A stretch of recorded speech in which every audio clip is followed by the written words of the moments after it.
শুভ সন্ধিয়া। মই আপোনালোকক BHS ক্লাছ বাটিপুৰীয়া গোলাঘাট চেনেললৈ স্বাগতম জনাইছোঁ।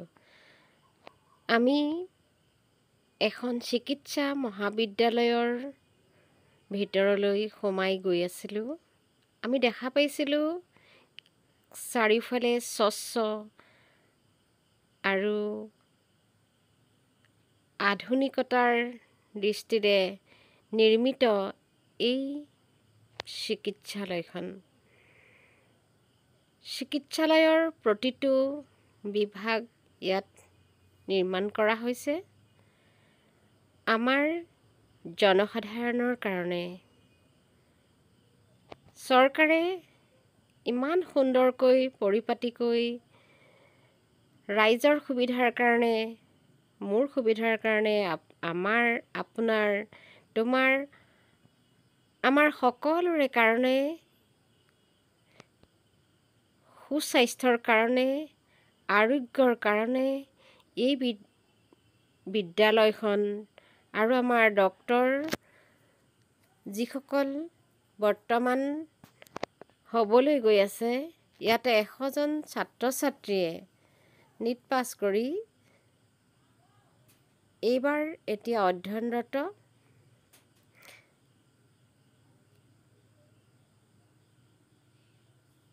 আমি আগবাঢ়ি যিমানেই গৈ আছিলোঁ সিমানেই আমাৰ মনবিলাকো আৰু পৰিষ্কাৰ হৈ পৰিছিল। স্বচ্ছতা দেখি আমি বহুত ভাল পাইছিলোঁ।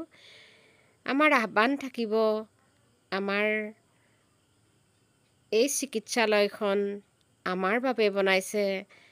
আমি যেতিয়া ৰোগীসকল এই চিকিৎসালয়লৈ লৈ যাম, তেতিয়া এই চিকিৎসালয়খন আমাৰ নিজৰ ঘৰ বুলি আমাৰ প্ৰতিজন ৰোগীৰ লগত যোৱা ব্যক্তি বা অলপ যাৰ নিজে কৰিব পৰা ক্ষমতা থকা ৰোগীও ইয়াতে ভৰ্তি হয়। সকলোৱে যেন নিজৰ ঘৰ বুলি ভাবি সদায় পৰিষ্কাৰ কৰি ৰাখে। আমি মানুহ শ্ৰেষ্ঠ প্ৰাণী। আমি সকলো ভাবিব পাৰোঁ, চিন্তা কৰিব পাৰোঁ। আমাৰ মগজুৱে সকলো কামেই কৰিব পাৰে। সেয়েহে আমি আমাৰ কামবোৰ যেতিয়া আমাৰ দায়িত্ব আৰু কৰ্তব্যত আহি পৰে, আমি নিয়াৰিকৈ খুব সুন্দৰকৈ কৰি যোৱা উচিত। আমি সুস্বাস্থ্যৰ গৰাকী হ'বলৈ হ'লে পৰিষ্কাৰ পৰিচ্ছন্নতা আমাৰ অতিকৈ প্ৰয়োজন। আমি তলৰ পৰা ওপৰলৈকে এটা এটাকৈ ষ্টেপ উঠি গৈছিলোঁ আৰু প্ৰতিটো বিভাগ ইয়াতে আমি দেখা পাইছিলোঁ। ইয়াৰে এটা অংশত ছাত্ৰ ছাত্ৰীয়ে ইয়াতে ক্লাছ কৰে আৰু এফালে ইয়াতে ৰোগীসকল আছে, যিসকলক ইয়াতে চিকিৎসা কৰি থকা হৈছে। আৰু এয়া নৱনিৰ্মিত কোঠাবোৰ আমি এটা এটাকৈ চাই আগবাঢ়িছিলোঁ। এইখিনি হৈছে আমাৰ নৱনিৰ্মিত কোঠাবিলাকত নতুনকৈ ৰোগীৰ বাবে বেড ইমান সুন্দৰ আৰু মানদণ্ড উন্নত হয় এইবিলাকৰ। সঁচাই আমি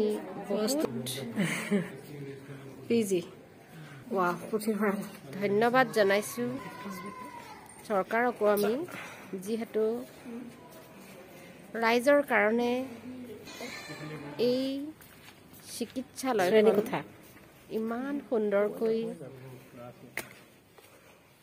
নিৰ্মাণ কৰি দিছে, ৰাইজে কৃতজ্ঞতা জনাব লাগে। ইয়াতে যিসকল ছাত্ৰ ছাত্ৰীয়ে অধ্যয়ন কৰি আছে সেইসকলৰ ইয়াতে শ্ৰেণীৰ পাঠদান হয়। ইয়াতে ছাত্ৰ ছাত্ৰীসকল বহে আৰু এইফালে শিক্ষাগুৰুসকলে তেওঁলোকক শিক্ষাদান কৰে ইয়াৰ পৰাই। তাৰপিছত আমি আৰু আগুৱাই গৈছিলোঁ।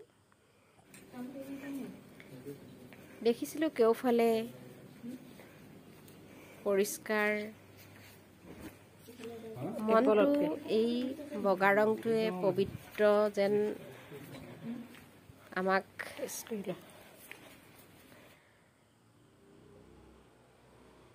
কৰি তুলিছিল আৰু সঁচাই এই ৰংটো আমাৰ প্ৰিয় শান্তিৰ প্ৰতীক।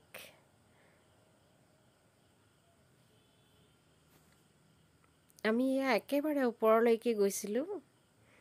গৈ আমি চাৰিওফালে চাইছিলোঁ, দৃষ্টি দিছিলোঁ, ভাল লাগিছিল। আমি ওপৰৰ পৰা তলৰ চহৰখন চাই এটা প্ৰাকৃতিক সৌন্দৰ্য উপভোগ কৰিছিলোঁ।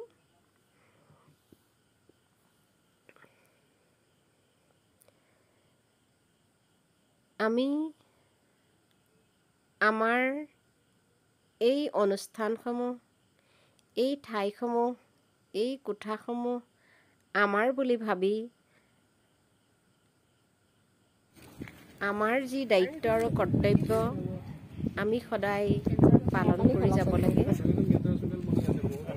আমি কেৱল নিজৰ বাবেই নহয়, আনৰ বাবেও ভাবিব লাগে। যিহেতু মানুহ সমাজপ্ৰিয় জীৱ, সমাজত এজনে আনজনৰ বাবে সদায় ভাবে, সদায় চিন্তা কৰে। এখন সমাজ অবিহনে মানুহ অকলশৰে জীৱন যাপন কৰিব নোৱাৰে। চহৰখন সঁচাকৈ ওপৰৰ পৰা আমি দেখি খুব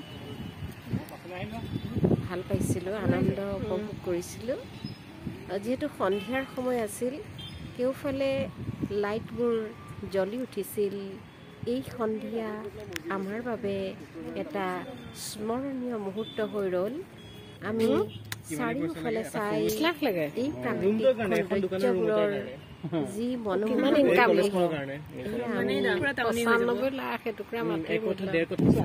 চাই চাই কিছু আনন্দ লভিছিলোঁ। সঁচাই ভাল লাগিছিল।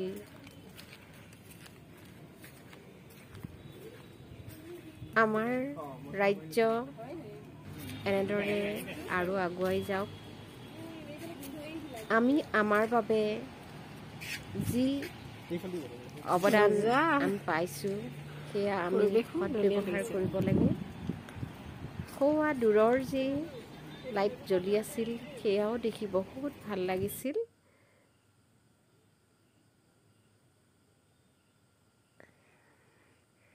আমি ওপৰত এনেদৰে চোৱাৰ পিছত আমি শেষত তললৈ নামি আহিছিলোঁ আৰু এখন কেণ্টিন, আমি কেণ্টিনত চাহ খাবলৈ গৈছিলোঁ।